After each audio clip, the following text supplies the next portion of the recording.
Hi guys, this is Vishwa and welcome back to my channel. I hope all of you are doing great. So I'm filming this video after so long. मतलब मेरा बहुत लंबा break चला था because मेरा 8th और 9th month चल रहा था और उसमें मुझे थोड़े प्रॉब्लम्स हो रहे थे. सो आई वाज लाइक मुझे ये सब कुछ नहीं करना, मुझे अभी थोड़ा रेस्ट चाहिए और वेट गेन और वो सब कुछ हुआ था तो मैंने अच्छा खासा रेस्ट लिया है. But now I am back to filming. और हाँ, आज का वीडियो बहुत ज़्यादा इंपॉर्टेंट है if you are a pregnant lady. अगर आप अपने 3rd ट्राइमेस्टर में है या तो फिर आपका ऑलरेडी न्यूबॉर्न आ चुका है और आप भी मेरी तरह एक न्यूबॉर्न की मॉम है, तो स्टार्टिंग में बहुत ज़्यादा क्वेश्चंस होते. मतलब प्रेगनेंसी में मैंने सच में इतना नहीं सोचा था कि डिलीवरी के बाद न्यूबॉर्न के साथ इतना टाइम लगता है सेट होने में और सब कुछ. तो आज के वीडियो में आपके सारे डाउट्स और सब कुछ क्लियर करने वाली हूँ. तो आई एम श्योर आपको आज का वीडियो बहुत ज़्यादा हेल्पफुल लगने वाला है. But yes, before starting the video, अगर आप मेरे चैनल पर नए हैं and if you like content related to fashion, beauty, lifestyle and vlogs, तो प्लीज़ उसे ज़रूर सब्सक्राइब करें. वीडियो अच्छा लगे तो प्लीज़ उसे ज़रूर लाइक करें.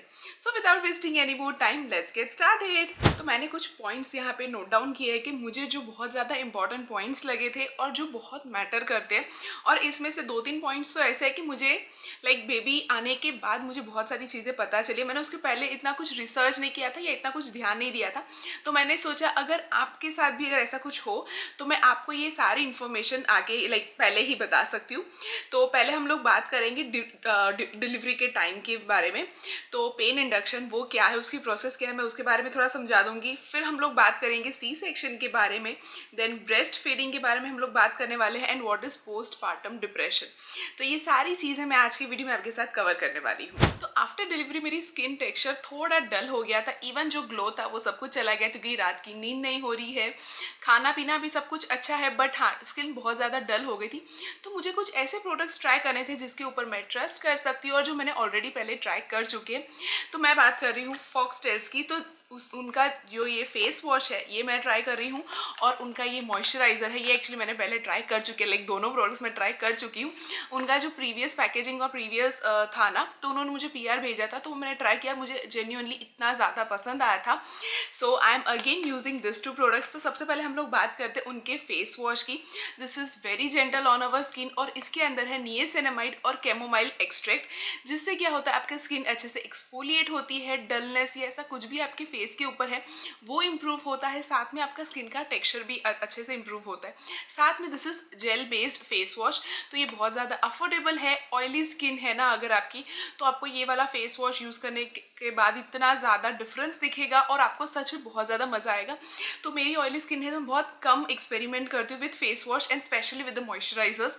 क्योंकि ऑयली स्किन के साथ क्या होता है, अगर आप कोई भी ऐसा लाइक अच्छे से मॉइस्चराइज अगर आप करते हैं तो उसके बाद आपकी स्किन और ज़्यादा ऑयली है तो आपको बहुत ज़्यादा लाइक सिलेक्टिव हो जाते हैं कि भाई बहुत लिमिटेड ऑप्शन है ऑयली स्किन के लिए, मॉइस्चराइज़र के लिए. तो ये वाला बहुत सही है. तो ये फेस वॉश मैं आपको हाईली रिकमेंड करूँगी because this is very gentle on our skin और ये एक्ने प्रोन स्किन के लिए तो बढ़िया है. So you can definitely check out this one. So next up is there nourishing moisturiser. This is my favourite moisturiser. मतलब पहली बात तो ये बिल्कुल भी स्टिकी नहीं है, बिल्कुल भी ऑयली नहीं है. इसके अंदर आपको मिल जाता है नियासिनामाइड और साथ में कोकम बटर भी है जो अच्छे से आपको स्किन को हाइड्रेशन प्रोवाइड करता है. और ऐसा नहीं है कि ये आप लाइक जल्दी से ड्राई हो जाता होगा कि आपको वापस से उसको अप्लाई करते रहना पड़ता है. नहीं, ये 24 आवर्स तक आपकी स्किन पे अच्छे से रहता है. साथ में कोई भी कंडीशन ले लीजिए, पॉल्यूशन ले लीजिए या एक्सट्रीम कंडीशंस में भी ये बिल्कुल भी स्टिकी नहीं रहता. इसके बाद लाइक ये अप्लाई करने के बाद आपका स्किन का टेक्सचर इतना बढ़िया लगेगा, बिल्कुल भी आपको ऑयलीनेस या ऐसा कुछ भी नहीं होता. ये अच्छे से आपकी स्किन के अंदर एब्जॉर्ब हो जाता है. तो मुझे ये चीज़ इसकी बहुत ज़्यादा सही लगी. साथ में ये आपकी स्किन को एकदम अच्छे से सूदन करता है. इवन डलनेस या ऐसा कुछ भी है तो उसको भी कम करने के लिए बहुत ज़्यादा हेल्पफुल है.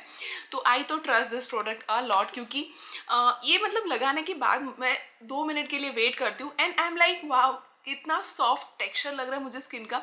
दूसरे मॉइस्चराइजर लगाने के बाद मतलब मुझे थोड़ा गर्मी जैसा लगने लगता है बिकॉज ऑयली स्किन है तो पूरा मतलब पसीना जैसा बाहर आ जाता है. ये लगाने के बाद ऐसा कुछ भी नहीं होता.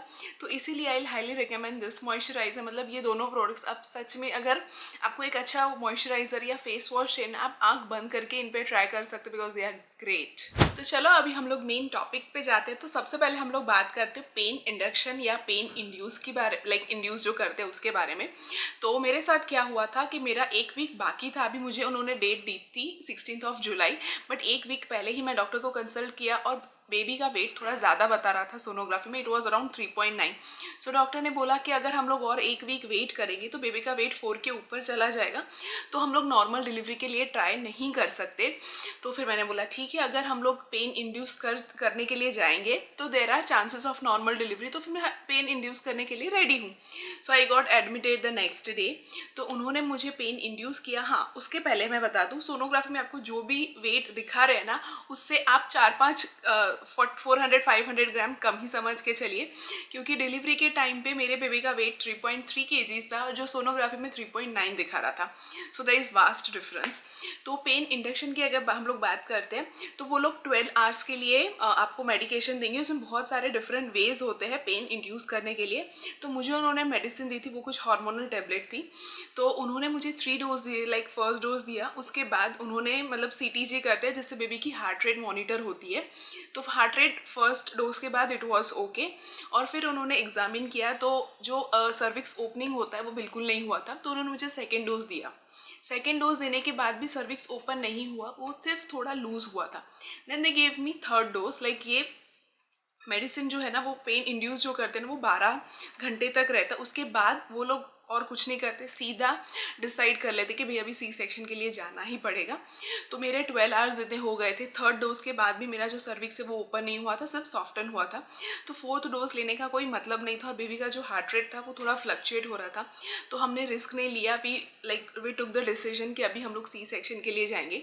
सो सच बताऊँ तो मैं प्रिपेयर नहीं थी C-सेक्शन के लिए, बट देन मैंने सोचा नहीं, बेबी ठीक होना चाहिए, मुझे बेबी का अभी देखना है। सो आई अग्रीड फॉर C-सेक्शन, और विद इन एन आवर मेरा मतलब उन्होंने पूरा OT और सब कुछ रेडी कर दिया, और मैं ऑपरेशन थिएटर के लिए 1 घंटे में ही जा रही थी।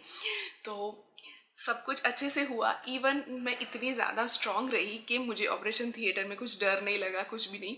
उसके बाद का जो फेस मेन, मतलब मैंने रील्स में और उसमें देखा था कि C-सेक्शन के बाद जो फर्स्ट 40 होता है वो बहुत डिफ़िकल्ट होता है। इवन वॉशरूम जाना भी डिफ़िकल्ट है, ये वो walking and everything was difficult. तो मैं थोड़ा डरी थी, बट आई वॉज हैप्पी कि मेरा बेबी एकदम ठीक है। सो नेक्स्ट डे जब मुझे फिजियो आए थे वॉक करवाने के लिए, so I was like, obviously pain तो होता है, बट ट्रस्ट मी मेरे साथ एक्सपीरियंस इतना ज़्यादा बुरा नहीं था। इतना एक्सट्रीम पेन नहीं था कि मैं वॉक ना कर पाऊँ। मैंने अच्छा रूम में वॉक किया, तो walking was easy in my case. तो मैं बस आपको ये बताना चाहती हूँ कि ऐसा नहीं है कि आपने जो देखा, लाइक रील्स में उसमें देखा होगा कि ये सब कुछ बहुत डिफ़िकल्ट होता है, कोई इसके बारे में बात नहीं करता, बट ऐसा ज़रूरी नहीं है। वो हर केस में ऐसा नहीं है। शायद आप लकी है और आपको इतना ज़्यादा पेन ना हो। तो मुझे वॉकिंग वॉज मैनेजेबल, मतलब इट वॉज पेनफुल, बट हाँ मैं कर पाई थी। साथ में नेक्स्ट डे मोशन, तो मोशन लाइक तुरंत तो पास नहीं हुआ था, तो आई थिंक आफ्टरनून तक मुझे मोशन पास हुआ था। वो भी डिफ़िकल्ट था क्योंकि ब्लीडिंग और सब कुछ होता है ना।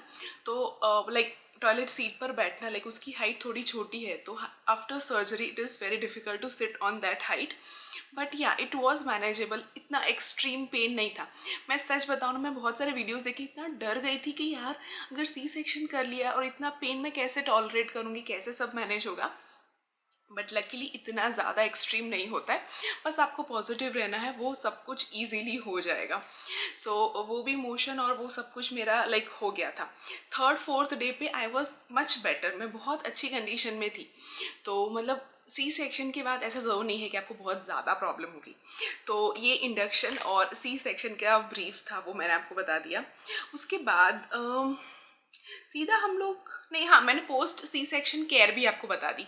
तो हाँ, और हाँ स्टिचेस तो 1 वीक में अच्छे खासे हील हो जाते हैं, और उसको कंप्लीट हील होने में 6 to 8 वीक्स लगते हैं। तो उसका भी कोई टेंशन नहीं। इवन वो लोग दूसरे या तीसरे दिन ड्रेसिंग करके जो प्लास्टिक का टेप होता है ना, वो भी नहीं लगाते, सिंपल टेप लगाते हैं। और आपको सेकेंड डे से like after surgery second day से नहाने की भी छुट्टी मिल जाती है। सो ये भी मैंने एक्सपेक्ट नहीं किया था, तो ये भी अच्छा था। बट हाँ मैंने नहाया नहीं था second day. I just took sponge bath because I was worried कि भाई नहाने के बाद मेरे स्टिचेस अगर उसमें अगर पानी चला गया, ऐसा कुछ हुआ तो कुछ प्रॉब्लम नहीं होगा। बट डॉक्टर्स वे लाइक कोई प्रॉब्लम नहीं, उसको अच्छे से आप पैड करके ड्राई कर दीजिए, वो एकदम ईजीली आपका हील होगा, कोई प्रॉब्लम नहीं है। तो C-सेक्शन के बाद मतलब जैसे ही ऑपरेशन थिएटर से बाहर लाते हैं, आई थिंक 2 घंटे में ही आपको ब्रेस्ट फीड करने के लिए डॉक्टर बोलते हैं।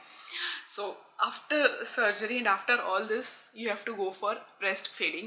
Which is very difficult. Trust me, मैंने सच में नहीं सोचा था कि ब्रेस्ट फीडिंग इतना डिफ़िकल्ट होगा। हाँ, मुझे लगा कि थोड़ा डिफ़िकल्ट होगा, being a new mom, first baby है, बेबी के लिए भी थोड़ा डिफ़िकल्ट होगा, मतलब 2-4 दिन में वो ठीक हो जाएगा, बट नहीं, उसके लिए you have to be very patient.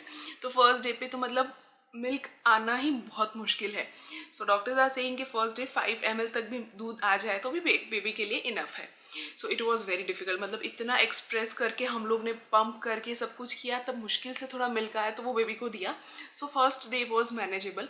But मैं आपको ये सजेस्ट करूँगी कि आप अगर हॉस्पिटल में है ना, तो हॉस्पिटल में ही बेबी को लैच करना सिखा दीजिए।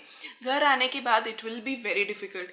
आप वेट करिए, जो भी लैक्टेशन स्पेशलिस्ट है उनसे कहिए जब तक आपको नहीं आता ना, वो आपके पास रह के आपको सिखा दे। क्योंकि अगर आप घर आ जाएंगे ना, आपके लिए बहुत डिफ़िकल्ट होने वाला है, क्योंकि आपके लिए बहुत नया है। तो पोजीशनिंग और वो सब कुछ वो जो बताते हैं, जो सिखा रहे हैं ना, आप वैसे प्रैक्टिस करिए, बहुत इंपॉर्टेंट। मुझे हॉस्पिटल में इतना सिखाया नहीं था, तो मेरे लिए बहुत अभी भी मैं स्ट्रगल कर रही हूँ उसके लिए, but it is very difficult. तो पोजीशन और वो आप अच्छे से सीख लीजिए, क्योंकि वो बहुत ज़्यादा मैटर करता है। तो ये था। और दूसरा मेरा एक प्रॉब्लम हुआ था बेबी के साथ कि उसका सुसु नहीं हुआ, फर्स्ट सेकेंड डे पे नहीं हुआ। डॉक्टर्स में 5-6 बार तो बेबीज़ करते ही हैं, आपका क्यों नहीं हो रहा है। फिर पता चला कि मैं पोजीशनिंग नहीं ठीक हो रहा था, इसलिए उसको ब्रेस्ट फीड नहीं मिल रहा था, तो उसकी वजह से भी वो सुसु नहीं करता है। तो अगर सुसु नहीं किया तो there are chances of jaundice. Jaundice वैसे हर बच्चे को रहता है, थोड़ा माइल्ड टू मॉडरेट रहता ही है, तो वो शायद बढ़ सकता है, उसको ब्लू लाइट के अंदर रखना पड़ सकता है, या तो फिर किडनी पे वो इम्पेक्ट कर सकता है। तो मैं उधर ही डर गई। तो ये सारी चीज़ें आती है पोस्टपार्टम डिप्रेशन में, कि ये हमने नहीं सोचा था। हम लोग प्रेगनेंसी में यही सोचते कि बेबी जल्दी से बाहर आ जाए और मैं बेबी के साथ अच्छे से रहूँगी, उसको खिलाऊंगी, मतलब ब्रेस्ट फीड करूँगी, and then I play with the baby, और बाकी टाइम तो वो सोते ही है। बट नहीं, it's not that easy. Breast feeding is very difficult. तो वो मैंने वो टाइम पे रियलाइज़ किया। देन बेबी लैच नहीं करते, उनको बहुत टाइम लगता है, और बेबी इतने छोटे होते हैं, उनका जॉन्डिस का भी इश्यू चलता है, उनको पेट भी भरना चाहिए, लैच भी नहीं करते, तो हम लोग कैसे करेंगे। तो ये सारी चीज़ें आपको बहुत कामली मैनेज करनी पड़ेगी। बट हाँ, विद इन 1 मंथ ये सब कुछ धीरे धीरे एडजस्ट हो जाएगा। मैंने तो सारी चीज़ें ट्राई की है। मैंने मैनुअल पंप ट्राई किया, इलेक्ट्रिक पंप ट्राई किया, मैं इवन निपल शील्ड्स आते हैं, मैंने वो भी ट्राई किया। बट मैं अभी जो निपल शील्ड यूज़ कर रही हूँ, इट इज़ ग्रेट। तो मैं उसकी लिंक आपको नीचे डिस्क्रिप्शन बॉक्स में दे दूँगी। तो अगर आपका बेबी थोड़ा भी स्ट्रगल कर रहा है लैचिंग में, देन वो वाला निपल शील्ड इतना सही है कि आपके लिए और आपके बेबी के लिए, दोनों के लिए ईजी हो जाएगा। फिर मैंने इवन कटोरी और चम्मच से भी, वो पड़ाला ऐसा कुछ आता है, मतलब स्पून जैसा, वो भी हमने ट्राई किया। I tried everything. तो अभी मैं निपल शील्ड पे ही अटकी हूँ, उससे ही मैं बेबी को ब्रेस्ट फीडिंग करवा रही हूँ। बट हाँ, डिलीवरी के बाद आपको मोरल सपोर्ट चाहिए, बहुत ज़्यादा ज़रूरी है। आपको अच्छे से केयर करनी चाहिए, अपनी भी और अपने बेबी की भी। और ऐसा नहीं है कि आप सिर्फ बेबी में ही अपने पूरा ध्यान दें, खुद का भी ध्यान देना पड़ता है, क्योंकि बैक पेन्स और ये सारे इश्यूज़ रहते हैं सी सेक्शन के बाद। मैं अभी इतना खाना पीना सब कुछ मैं लिटरली, जो मेथी है ना, वो रात को भिगो के रखते हैं, मैं सुबह वो खाती हूँ। और मॉर्निंग रूटीन जो, मतलब जो आपके पेरेंट्स और जो बड़े लोग कह रहे हैं ना, you should definitely follow all this things. अगर आप अच्छे से फॉलो करेंगे ना, then it will be very easy for you. Lastly, C section के बाद इवन कोई भी डिलीवरी के बाद वेट रिड्यूस करने की अगर बात आती है, तो मैंने फर्स्ट वीक में 10 kgs जितना रिड्यूस कर लिया था। माई मॉम वॉज लाइक, विश्वा कुछ भी हो जाए तुम्हें बेल्ट बांधना ही है। तो डॉक्टर से बोला 6 वीक के बाद आप लोग बेल्ट बांध सकते हैं, बिकॉज ऑफ द स्टिचेस, तो उसको हील होने के लिए थोड़ा टाइम लगता है। बट मैंने उसको स्टार्टिंग से ही मैंने बेल्ट बांधना शुरू कर दिया था, फर्स्ट वीक के एंड में ही मैंने शुरू कर दिया था। And I see lot of difference, मतलब मेरा टमी अच्छा खासा अंदर चला गया। मतलब अभी कह सकते हैं कि 20% जितना ही बाकी है टमी को अंदर जाने में, क्योंकि स्टार्टिंग के जो 6 वीक्स होते हैं ना, 4 to 6 वीक्स, उसी में आपका जो यूट्रस है ना, जो पूरा एक्सपांड हुआ है, वो उतने टाइम में अच्छे से श्रिंक होता है। तो उसको श्रिंक होने के लिए अगर आप बेल्ट बांध के रखते हैं, तो आपके लिए और ज़्यादा ईजी हो जाएगा, यूट्रस अच्छे से श्रिंक हो जाएगा, और आपका जो टमी है वो अच्छे से शेप में आ जाएगा। तो आपको बाद में इतना ज़्यादा एफर्ट नहीं लगाना पड़ेगा। बेबी के साथ आप और कुछ नहीं कर सकते, नो एक्सरसाइज, नथिंग। बट आप अगर बेल्ट टाई करके रखते हैं ना, तो स्टार्टिंग से ही आपका वेट मैनेज अच्छे से हो जाएगा। नेक्स्ट थिंग इज़, हॉस्पिटल में मुझे 3-4 एक्सरसाइजेस सिखाई थी। तो जो ब्रिज पोज होता है वो करना होता है, टमी टक एक्सरसाइज, वो सारी एक्सरसाइजेस डे 1 से ही करनी होती है।